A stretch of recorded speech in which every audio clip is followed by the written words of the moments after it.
स्वागत आहे आपल्या सर्वांचं. श्री श्री जगन्नाथ बलदेव सुभद्रा महाराणी यांच्या प्रथम वाढदिवसाच्या दिवशी भगवंताचाही वाढदिवस होतो. बघितलं की नाही आपण? 1 वर्ष झालं या जगन्नाथांना. 1 वर्ष झालं. किती?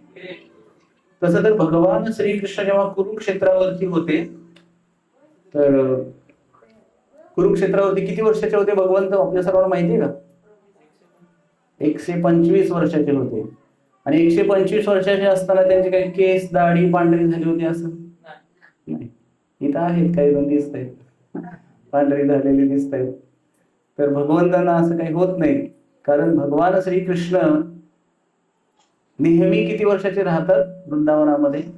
15 वर्ष 6 महिने आणि वर काय एक 8 दिवस वगैरे होत. हरे कृष्ण. तर भगवान श्रीकृष्ण कधीही म्हातारे होतात का भगवंत? किंवा मरतात का भगवंत? नाही. आपण मरतो, कारण भगवंत कसे आहेत? अमर आहेत. म्हणजे कसे आहेत? सच्चिदानंद रूपाय विश्वोत्पत्त्यादी हेतवे. सच्चिदानंद शरीर आहे भगवंताचं. तसं तर आपणही सच्चिदानंद आहोत. आत्मा मरत नाही, शरीर मरतं. बसा. एवढा उत्साह तुमचा. तर आत्मा मरत नाही, शरीर मरत. मग भगवंत, मग 1 वर्षाचे भगवंत झाले जगन्नाथजी या ढोक बाबुळ गाव मध्ये. मागच्या वर्षी आम्ही जगन्नाथपुरीला गेलेलो होतो. तिथून हे जगन्नाथ, पुरीवरून जगन्नाथ कुठं आले? ढोक बाबुळ. बऱ्याच ठिकाणी जात आहेत जगन्नाथ. विजापूरला सुद्धा जगन्नाथ मागच्या 15 दिवसामध्ये गेले. त्या कलियुगाचे भगवंत कोण आहेत? कलियुगाचे भगवंत तसं तर हरिनाम आहे, हरे कृष्ण महामंत्री भगवंतच आहेत. आणि दुसरं कलियुगाचं जे धाम आहे किंवा कलियुगामध्ये जे भगवंत आहेत किंवा ते आहेत श्री जगन्नाथ, जगन्नाथपुरीचे जगन्नाथ. कलियुगातल्या सगळ्या लोकांवरती कृपा करण्यासाठी भगवंत अशा रूपामध्ये प्रकट झाले. आपण सर्वांनी बघितलं असेल भगवंताचं रूप कसं आहे की विस्फारले डोळे वगैरे भगवंताचे मोठे मोठे आहेत. हात दिसत आहेत. चरण दिसले का तुम्हाला जगन्नाथांचे? चरण दिसले कुणाला? जगन्नाथांचे चरण नाही दिसले, पण आहेत. काय झालेलं होतं थोडक्यामध्ये कथा आपण सांगूयात. आपल्या सर्वांना मागच्या वर्षी मी सांगितलेलं आहे, बऱ्याच भक्तांना माहिती असेल की सत्संगला येतात आपल्या. तर हे जगन्नाथजी म्हणजे भगवान श्रीकृष्ण गोकुळ मथुरामध्ये 10.5 वर्ष भगवंत त्या ठिकाणी राहिले. आणि तिथून भगवंत गोकुळातून कुठे गेले? मथुरेला गेले. मथुरेतून भगवंत द्वारकेला गेले.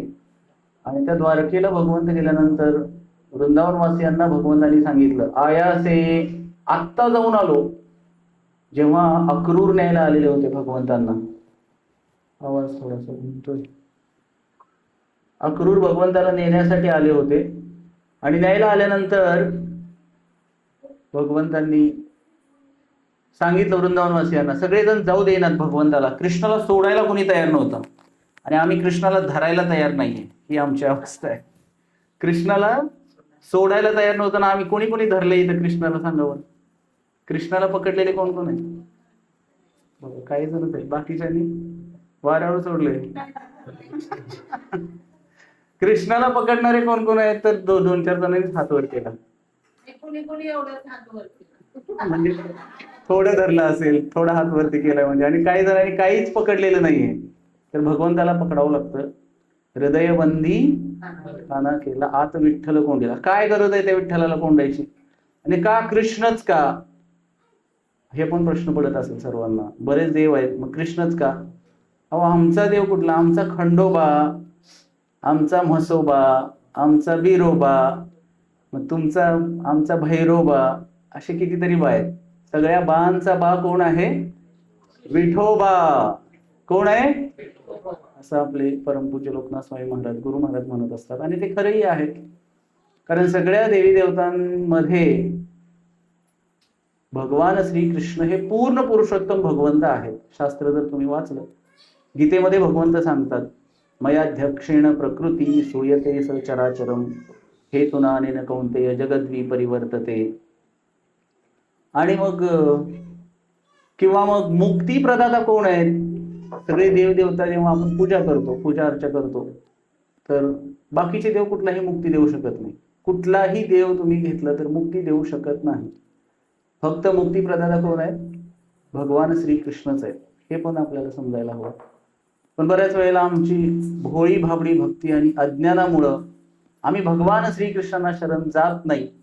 मग इतर देवी देवतांचं पूजा करत करत करत 1 जन्म 2 जन्म 3 असे असंख्य जन्मानंतर बहुनाम जन्मनामंते ज्ञानवान माम प्रपद्यते वासुदेव सर्वमिती स महात्मा सुदुर्लभः. अनेक अनेक जन्मांमध्ये अशी भक्ती केल्याच्या नंतर आम्हाला एखाद्या जन्मामध्ये ज्ञान होतं. असं कुठंतरी हरे कृष्णाचा प्रोग्रामला गेल्यानंतर, प्रवचन ऐकल्यानंतर तिथे आम्हाला कळतं की हा कृष्णच पूर्ण पुरुषोत्तम भगवंत आहेत. आणि मग त्या कृष्णाला आम्हाला शरण गेलं पाहिजे. आणि मग काही जण इतके महान लोक आहेत की ते म्हणतात की कृष्णामध्ये जो आत्मा आहे त्याला शरण जावा. हो, गीतेमध्ये भगवंतांनी सांगितलं सर्व धर्मान परित्यज्य मला शरण या म्हटले. आणि मग काही लोक डोकं लावतात की कृष्णाचा जो आत्मा आहे त्याला शरण गेलं पाहिजे. कृष्णाचा आत्मा आणि शरीर वेगळं नाही, हे पण लक्षात घेतलं पाहिजे. बऱ्याच गोष्टी आहेत, जेवढा विचार करू तेवढं शास्त्र आहे आणि जेवढा विचार करू तेवढं भगवंताबद्दल माहिती आहे, ज्ञान, अफाट ज्ञान आहे. जसं भौतिक ज्ञान सुद्धा अफाट आहे. कुठल्या तरी एका क्षेत्रामध्ये तुम्ही जाऊन पीएचडी केलं, पीएचडी झाली म्हणजे सगळं ज्ञान झालं असंही नाही. तसं आध्यात्मिक क्षेत्रामध्ये तर किती ज्ञान आहे. आणि ते तर भगवान श्रीकृष्णांविषयी असेल तर अधिकच आहे. म्हणजे किती आहे? इतकं, म्हणजे असं म्हटलेलं आहे की हरी अनंत, हरी कथा अनंत. अनंत काळापासून अनंत फण्या असलेले शेषनाग भगवान श्रीकृष्णांच्या कथा गात आहेत, पण त्या अजूनही संपलेल्या नाहीत. इतक्या कथा आहेत भगवंतांच्या.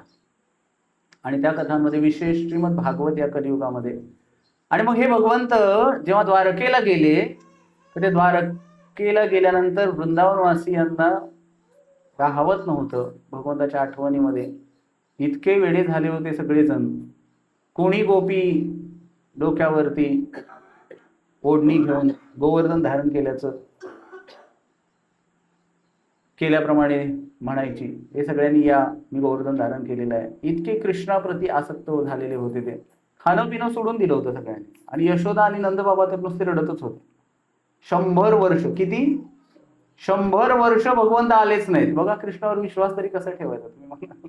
कृष्ण काय म्हणाले होते? आत्ता आलो, आत्ता आयासे, आत्ता जाऊन येतो, लगेच जाऊन येतो. यशोदा मैया रडायला लागली, म्हणले आजपर्यंत कृष्ण माझ्यापासून दूर कधी गेलाच नाही, किंवा तो झोपणार सुद्धा नाही, तो माझ्याशिवाय काही खातच नाही, कारण मी त्याला दूर कधी केलं नाही. जसं आपल्या साधारण आई सुद्धा असते, नॉर्मल, जसं आपण सर्वजण आई आहात. मुलाला, लहान मुलाला आपण दूर नाही सोडत. मोठा झाला मुलगा, बायकोच्या गळ्यात गेला की संपला, बायकोच्या हातात गेला की मग त्यावेळेस त्याला आई थोडीशी दूर होते, आणि तोपर्यंत नाही होत. पण तसं भगवान श्रीकृष्णांचं नव्हतं.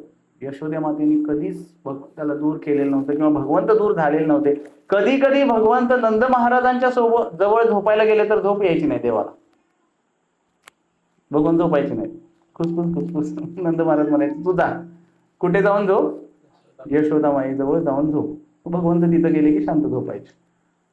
आणि यशोदेला माहिती असायचं की कृष्ण माझ्याकडे आल्यानंतरच झोपणार. इतकं प्रेम यशोदा मातेचं. आणि त्यामुळे ती सतत डोळ्यातून अश्रूंच्या धारा. आणि जेव्हा मग उद्धवांना पाठवलं होतं भगवंतांनी मध्येच सांत्वना करण्यासाठी, भगवंताचं प्रेम नव्हतं असं नाही. आणि इकडे भगवंतही रडायचे द्वारकेत असताना. इतके रडायचे की कधी कधी झोपलेली जी गादी, बेड असतो तो पूर्ण ओला होऊन जायचा. इतके रडायचे भगवंत सुद्धा. आणि मग रुक्मिणीला वगैरे वाटायचं की आम्ही एवढी सेवा करतो, हे काय, राधेचं नाव घेतात, कधी यशोदेचं नाव घेतात, कधी कुठल्या सखाचं स्तोक कृष्ण काय, आणि पेंदे मंडळींची नावं घेत असतात भगवंत रडत. असं काय आहे त्या वृंदावनवासियांमध्ये की ज्यांचं एवढं प्रेम भगवंतावरती? आम्ही एवढी सेवा करतोय तर आमचं कधी नाव तोंडात येत नाही, राधेचं नाव येत, असा प्रश्न पडायचा त्यांनाही. आणि मग भगवंत द्वारकेला गेलेले असताना वृंदावनवासीही त्या ठिकाणी आले, आणि सगळे द्वारकावासीही त्या ठिकाणी होतेच. आणि मग जेव्हा भगवंत भेटले, आणि मग भेटल्यानंतर त्या भगवंतांना वृंदावनला परत नेण्यासाठी वृंदावनवासियांनी प्रयत्न केला. ज्या रथामध्ये बसून भगवंत गेलेले होते तसाच पुन्हा एकदा रथ भगवंतांचा तयार करण्यात आलेला होता आणि मग त्या रथामध्ये बसतायत भगवंत आणि त्या भगवंतांना चला आम्ही तुम्हाला परत वृंदावनला घेऊन जाणार, अशा प्रकारे त्या ठिकाणी तो भाव आहे, रथयात्रा म्हणतात त्याला. आणि हे रूप कसं प्रकट झालं तर त्या ठिकाणी द्वारकेमध्ये गेलेले असताना सगळ्या द्वारकेच्या ज्या महिषी राण्या होत्या, 16,108 राण्या भगवंतांच्या, तर त्या राण्यांना ऐकायची इच्छा झाली की हे राधा राणी कोण आहे, किंवा गोकुळ मधले जे भक्त आहेत भगवंतांचे ते कोण आहेत, इतकं भगवंत त्यांना आपलंसं समजतात किंवा प्रेम करतात त्यांच्याविषयी. तर तिथल्या वृंदावनातल्या लीला, गोकुळातल्या लीला आम्हाला ऐकायच्या आहेत. आणि ऐकायच्या आहेत म्हटल्यानंतर मग बलरामांची जी आई होती रोहिणी माता, ती सांगायला चालू करते. सुभद्रा मातेला दारावरती उभा केलेलं असतं की कृष्ण बलराम आत यायला नको, कारण त्यांनी जर ऐकलं तर रडतील, त्यांना ते विरह सहन नाही होणार. तर सुभद्रेला दारामध्ये आणि 16,108 अशा बसलेल्या आहेत. प्रवचन चालू झालं, कथा चालू झाली आणि त्या कथा ऐकता ऐकता कुणालाच भानच राहिलं नाही भगवंताच्या कथा. इतक्या भगवंताच्या कथा तल्लीन त्या कथेमध्ये लीन होऊन ते ऐकत होते कथा. तर त्या कथा ऐकत असताना त्या ठिकाणी कृष्ण बलराम कधी आले हे सुभद्रा मातेला सुद्धा समजलं नाही. आणि त्या कथा ऐकता ऐकता ऐकता सुभद्रा मातेचे सुद्धा डोळे इतके विस्फारले प्रेमामध्ये, किंवा त्याला म्हणतात षडविकार, अष्टसात्विक विकार भगवंतांच्या प्रेमामध्ये. त्या कथा ऐकल्यानंतर शरीराची जी अवस्था, मनाची जी अवस्था झाली, आणि मनाच्या अवस्थेत शरीराची तशी अवस्था झाली की एवढं डोळे मोठे झाले. बघितलं तुम्ही भगवंताचे डोळे कसे आहेत, मोठे आहेत आणि आत गेलेले आहेत. तर सुभद्रा महाराणीचे हात तर दिसतच नाहीत, कारण सुभद्रा आधीपासूनच ऐकत होती. जगन्नाथांचे हात तर दिसतात, असे पुढं हात केलेले आहेत की नाही जगन्नाथांचे हात, तेवढे तर दिसत आहेत. आणि मग ऐकता ऐकता ऐकता त्यांनी बघितलं की अरे कृष्ण बलराम पण आले मध्येच त्यांना दिसल्यानंतर. आणि हे जे तिघांचं रूप होतं आणि ते सुदर्शन छोटंसं दिसत होतं साईडला, ते सुदर्शन चक्र आहे भगवंतांचं. आणि त्या ठिकाणी आल्यानंतर बघितलं, नारदांनी बघितलं हे रूप, आणि नारद मुनी म्हटले भगवंत वा वा वा, किती सुंदर किती सुंदर किती सुंदर, हे रूप मला इतकं आवडलेलं आहे. म्हणले नारदा काळजी करू नको, या युगामध्ये हे रूप नसणार आहे माझं, पण कलियुगामध्ये हे रूप असेल. कलियुगामध्ये विशेष हे रूप मी धारण करणार आहे. कुठे? उत्कल प्रांतामध्ये, ओडिसा प्रांतामध्ये, जगन्नाथपुरी या धामामध्ये, नीलाद्री पर्वत, नीलगिरी.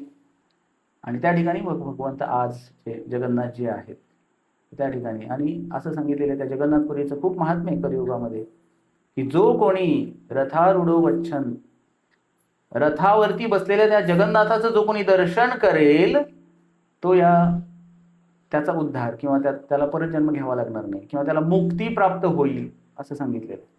जगन्नाथ पुरीचं इतकं धाम. आपल्यापैकी कोण कोण गेलं पुरीला हरे कृष्ण सत्संगची सोडून? आपल्यासाठी जगन्नाथपुरीतून इथं आले. आणि विशेष भगवंत आहेत कलियुगाचे, कारण कुठलाही देव मंदिरातून बाहेर कधी येतो का? कुठले भगवंत बाहेर येतात का? उत्सवासाठी येत असतील काही ठिकाणी, पण जगन्नाथ जे असे आहेत की सगळ्या जगाला दर्शन देण्यासाठी वर्षातून एकदा भगवंत बाहेर येतात. तिथे असं आहे की म्लेच्छ लोकांना आतमध्ये जायला हे नाही, हिंदू लोक सोडले तर विदेशी लोकांना आतमध्ये जायला परवानगी नाही, मुस्लिम लोकांना आतमध्ये जायला परवानगी नाही जगन्नाथपुरीच्या मंदिरामध्ये. आणि त्यांना दर्शन देण्यासाठी सुद्धा इतके भक्तवत्सल आहेत भगवंत कलियुगामध्ये, इतके इतके भक्तवत्सल आहेत जगन्नाथजी. अशा सगळ्या लोकांना दर्शन देण्यासाठी भगवंत स्वतः वर्षातून एकदा बाहेर पडतात जगन्नाथपुरीमध्ये. बडदंड मोठा रोड आहे असा, लाखो 20-25 लाख लोक असतात त्या रथयात्रेमध्ये. सगळे जो कोणी त्या रथावरती बसलेल्या भगवंताचं दर्शन करेल आणि भगवंताचा रथ ओढेल तो या जन्ममृत्यूच्या चक्रातून मुक्त होईल. जय जगन्नाथ, जय जगन्नाथ, जय जगन्नाथ. इतके भगवंत भक्तवत्सल आहेत. जय जगन्नाथ, मेरी डोरी तेरे हात. भगवंताच्या हातात आपली डोर दिली पाहिजे आपण आयुष्याची. तर आपणच आपलं माझं मी बघून घेतो म्हटल्यानंतर भगवान म्हणतात ठीक आहे, सरड्याची धाव बघूया काय करतोय आणि किती करतोय ते. माझं मी बघून घेतो म्हटल्यावर भगवंताला अहंकार अजिबात आवडत नाही. भगवंताला शरणागत भक्त फार आवडतात. आणि असेच एक भगवंताचे शरणागत भक्त होते, त्यांचं नाव आहे. बरेच भक्त आहेत. आणि विशेष करून या भगवंतांना काय आवडत असेल तर कलियुगातल्या लोकांना जास्त. आपल्याला काय आवडतं सर्वांना? माताजीने सांगितलं जेवायला प्रसाद. तर कलियुगातल्या लोकांचं प्राण कशामध्ये आहे? अन्नामध्ये आहे, खाण्यामध्ये आहे. आणि कलियुगाचे जे भगवंत आहेत जगन्नाथजी, ते सुद्धा खाण्यासाठीच प्रसिद्ध आहेत. असं सांगितलं जातं की जगन्नाथपुरीमध्ये भगवंताचा हात सुकतच नाही कधी. एक भोग झाला की दुसरा तयार असतोय, दुसरा झाला की तिसरा, तिसरा झाला की असं दिवसभर भोग भगवंतांना चालूच. भगवंत खातच राहतात. आणि मग दर्शन असतं सारखं मधून मधून, भगवंत खातच राहतात. आणि त्या प्रसादाचा बाजार आहे त्या ठिकाणी, त्याला म्हटलेलं आहे आनंद बाजार. प्रसादाचा बाजार आहे जगन्नाथपुरीमध्ये. तिथे प्रसादच प्रसाद असतो भगवंतांचा. आणि असं म्हटलं जातं की जगन्नाथ का भात जगत पसारे हात. भातच भात, इतका भात प्रसाद असतो. आणि थोडासा जरी घेतला तर लगेच पोट भरतं. असं पण अनुभव आहे काही भक्तांचा. जगन्नाथांचा प्रसाद थोडा जरी घेतला तरी सुद्धा. आणि त्या ठिकाणी एकादशी पण व्रत केलं जात नाही. एकादशी तर भगवंताने असं मागं लपवून ठेवले. इथे एकादशी वगैरे प्रसादच प्रसाद. काही जण खातात, पण आपण एकादशी केली पाहिजे, कारण आपली तेवढी पात्रता नाहीये. तर बरेच जण. तिथले पंडालोक जर तुम्ही बघितले भगवंतांचे, तर इतकं प्रेम आहे त्यांचं भगवंतावरती. तर हे जे असे जगन्नाथ, अशा मोठ्या रूपामध्ये जगन्नाथ आहेत आतमध्ये. तर दर 11 वर्षातून त्या जगन्नाथ बदलतात आतमधले जे विग्रह आहेत ते. आणि ते जे बदलल्यानंतर त्यांचं असं असतं की दारू ब्रह्म म्हटलं जातं भगवंतांना. दारू म्हणजे लाकूड. दारू म्हणजे पिण्याची दारू नाही. नाही तर दारू म्हणजे काय? दारू ब्रह्म म्हटलं जातं. काय म्हटलं जातं? दारू ब्रह्म. ब्रह्म माहिती आहे आपल्या सर्वांना, ब्रह्म भगवंतांना म्हणतात. तर असं म्हणतात की ते 11 वर्षानंतर जे जगन्नाथजी आहेत भगवंतांचे, जे हृदय धडधडतं, ते हृदय काढून एका विग्रहातून ते दुसऱ्या विग्रहामध्ये ट्रान्सफर करतात ते पंडा. आणि ते विशेष नवकलेवरमचं दर्शन, नवकलेवरम म्हटलं जातं त्यांना, त्या प्रोसेसला भगवंत विशेष. तर मोठ्या बऱ्याच गोष्टी आहेत. जगन्नाथांची स्नान यात्रा असते. आता तर आपण अभिषेक केला, रथामध्ये बसवलं जातं भगवंतांना. पूर्ण 3-4 किलोमीटरचा एरिया आहे. तर ज्या ठिकाणी भगवंताचं मंदिर आहे ते म्हणजे द्वारका. आणि ज्या ठिकाणी भगवंत जातात त्यांच्या मावशीकडे म्हटलं जातं वृंदावनामध्ये, तर ते वृंदावन म्हणजे आहे गुंडीच्या मंदिर जगन्नाथपुरीतलं. तर ते 4 किलोमीटरचं अंतर आहे. भगवंताचा रथ ओढून नेला जातो. आणि कधी कधी तो रथ हालतच नाही भगवंताच्या इच्छेशिवाय. 2-3 दिवस एकाच ठिकाणी थांबतो. जगन्नाथांची इच्छा नाही झाली पुढे जायची तर भगवंत पुढे जातच नाही. कारण जगाचे नाथ आहेत, त्यांना कोण हलवू शकणार आहे? बऱ्याच वेळेला असंही होतं. तर भगवान श्रीकृष्ण चैतन्य महाप्रभू हे कलियुगाचे भगवंत आहेत. हे जगन्नाथजी तर झाले, कृष्णच आहेत ते. आणि कलियुगाचे दुसरे भगवंत आहेत श्रीकृष्ण चैतन्य महाप्रभू. कलौ प्रथम संध्यायाम भगवंत या कलियुगाच्या प्रथम संध्येला अवतीर्ण झाले चैतन्य महाप्रभू. आणि त्या चैतन्य महाप्रभूंनी 18 वर्ष जगन्नाथपुरीमध्ये निवास केला. किती वर्ष? 18 वर्ष. आणि काय केलं राहून त्या ठिकाणी? हरिनाम संकीर्तन केलं. हरे कृष्ण कृष्ण कृष्ण हरे हरे, हरे राम राम राम हरे हरे. तर हरिनाम संकीर्तनच केवळ नाही केलं, तर चैतन्य महाप्रभूंनी विशेष चैतन्य महाप्रभूंचा आवडता उत्सव होता हा रथयात्रा उत्सव. तर चैतन्य महाप्रभू हे साक्षात राधाराणी आहेत. कृष्ण आहेत, पण राधेचा भाव धारण करून अवतीर्ण झालेले आहेत. चैतन्य महाप्रभूबद्दल आपल्याला बऱ्याच जणांना माहितीही नसेल. 540 वर्षापूर्वी पश्चिम बंगाल मायापूर या ठिकाणी श्रीकृष्ण स्वतः एका भक्ताच्या रूपामध्ये अवतीर्ण झाले. आणि ते आहेत, त्यांना म्हणायचं गौरांग महाप्रभू किंवा चैतन्य महाप्रभू. आता भक्ताच्या रूपात का अवतीर्ण झाले?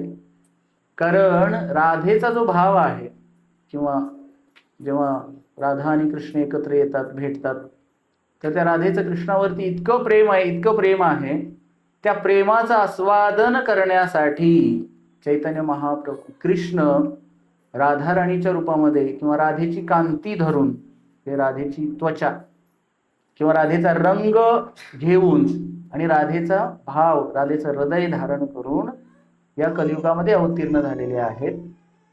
आणि अनर्पित चरिम चिरात करुणया अवतीर्ण कलो समर्पयितुम उन्नत उज्ज्वल रसाम स्वभक्ती श्रियाम हरी पुरट सुंदर दिती कदंब संदीपितः सदा हृदय कंदरे स्फुरत्वः शचीनंदनः. जे प्रेम आजपर्यंत कुठल्याही अवतारामध्ये भगवंताने दिलंच नव्हतं, हे कलियुगामध्ये या हरे कृष्ण महामंत्राच्या साह्याने हे प्रेम, या राधाकृष्णाचं प्रेम, माधुर्य प्रेम चैतन्य महाप्रभूंनी या जगात कलियुगामध्ये सर्वांना दिलं. आणि तोच भाव धारण करून चैतन्य महाप्रभू त्या ठिकाणी राहिले. आणि दररोज चैतन्य महाप्रभू जगन्नाथांचं दर्शन करायला जायचे. आणि स्वतः चैतन्य महाप्रभूंनी जगन्नाथांसाठी गुंडीच्या मार्जन पण केलं. भगवंतांची सेवा कशी करायची असते हे शिकवलं. आपलं मंदिर असावं असं घरामध्ये एक, त्यामध्ये भगवंत असावेत. या घराचे मालक कोण आहेत आल्यानंतर समजते की नाही, भगवंत आहेत. हॉलमध्ये, मेन हॉलमध्ये विराजमान केले तेच मालक असतात, बरोबर आहे की नाही. हॉल आहे तुमचा, त्यामध्ये विशेष भगवंत आहेत. आलं की भगवंताचं दर्शन व्हायला पाहिजे, आपल्यालाही व्हावं आणि इतरांनाही व्हावं. आणि या घराचा मालक कोण आहे म्हटलं तर बरेच जण सांगतात मी आहे, मी आहे. 7 वाऱ्यावरती माझं नाव आहे. ते किती दिवस राहणार आहे? मरेपर्यंत राहील. मेल्यानंतर मृत्यूपत्र असतं, नाव बदलतं. नाव कोणाचंच राहत नाही. पण जगन्नाथांचं जर असेल तर भगवंत या ठिकाणी आले. आणि आता हे घर सुद्धा काय झालेलं आहे, जगन्नाथपुरी धाम की. ज्या ठिकाणी जगन्नाथ आहेत ते जगन्नाथपुरी. आमच्या कदम प्रभूंची सुद्धा घरी जगन्नाथजी आहे, ते सुद्धा काय झालं, जगन्नाथपुरी धाम झालं. प्रत्येकाच्या घरी ते भगवंत असावेत. विठ्ठल रुक्मिणी तर आहेत, आपल्याकडे असतातच. विठ्ठल रुक्मिणीची पूजा आपण करतच असतो. तर विशेष करून ही जी परंपरा आहे आंतरराष्ट्रीय कृष्ण भावनामृत संघ, तर या परंपरेमध्ये जगन्नाथजी, गौरनीताई, राधाकृष्णाची पूजा अर्चना होत असते.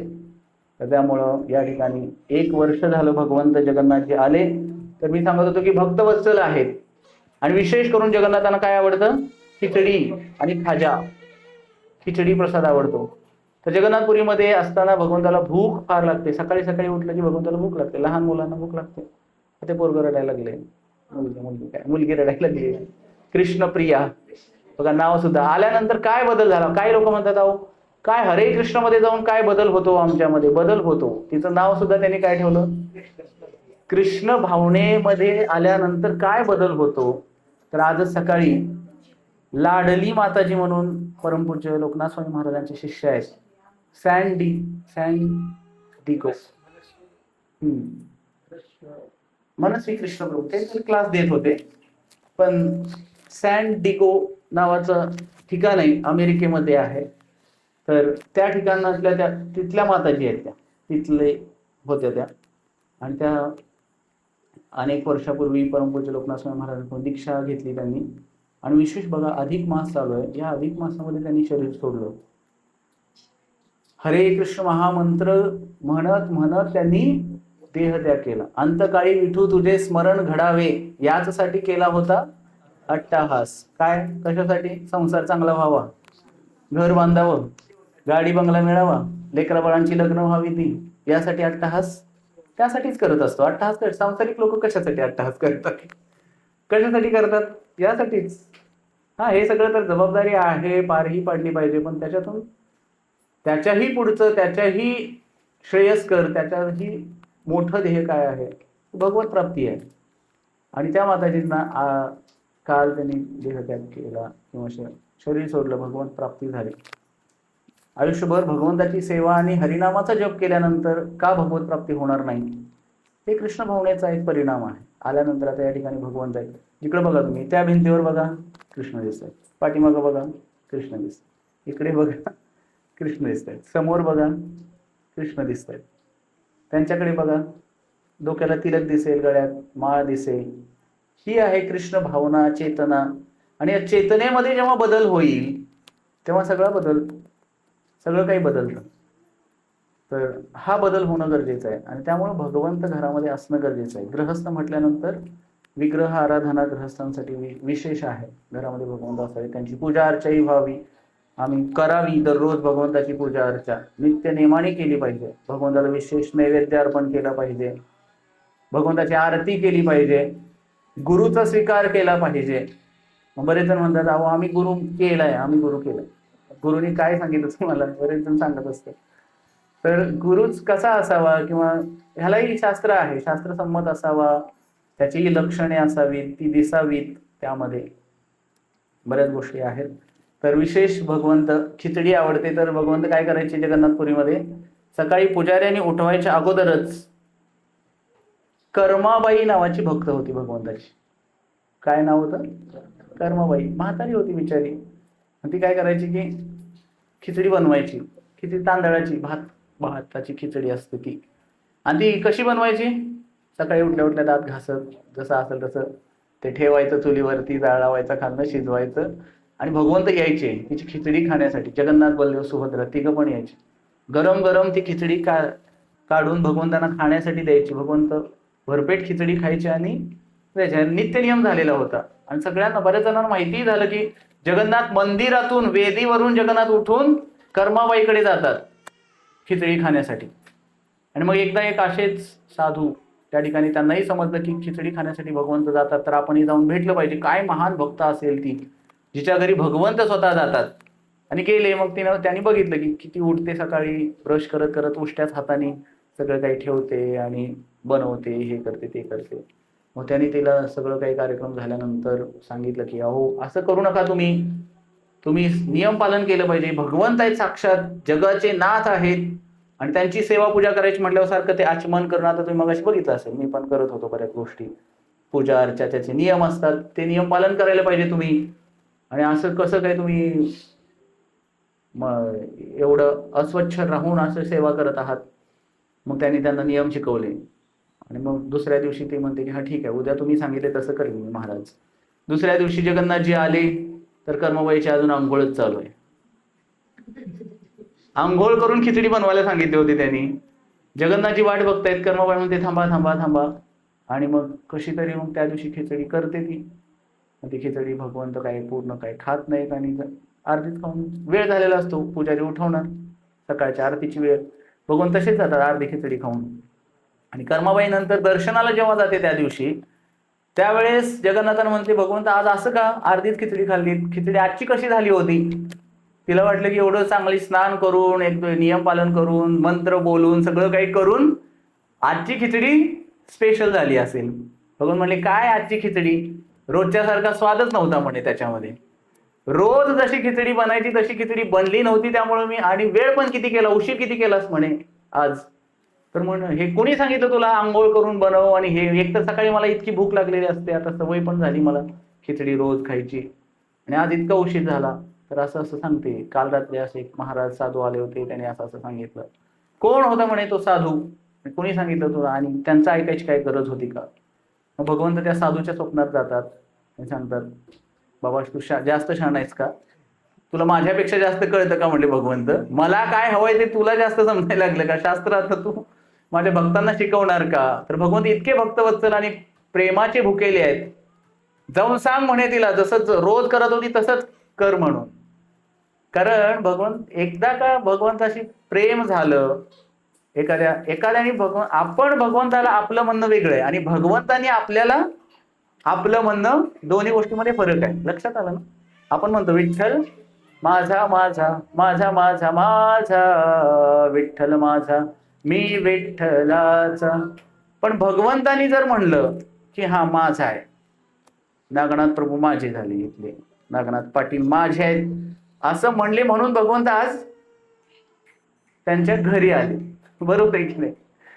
तर कधी गुरुच्या कृपेने सुद्धा भगवंत येऊ शकतात घरामध्ये.